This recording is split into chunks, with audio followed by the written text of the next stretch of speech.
ગુજરાત રાજ્યના સુપ્રસિદ્ધ યાત્રાધામ શક્તિપીઠ અંબાજી મંદિરે ગુજરાત વિધાનસભાના અધ્યક્ષ શંકર ચૌધરીએ માં અંબાના દર્શન કર્યા હતા. આ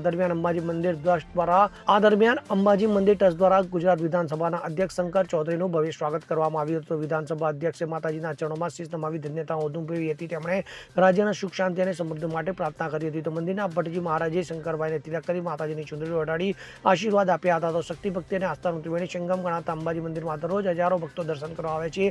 ત્યારે શંકરભાઈ ચૌધરીએ સિદ્ધિવિનાયક મંદિરના પણ દર્શન કર્યા હતા. તો આ પ્રસંગે અંબાજી ભાજપ મંડળના કાર્યકરો હાજર રહ્યા હતા. અરવિંદ અગ્રવાલ સાથે CN24 ન્યૂઝ અંબાજી.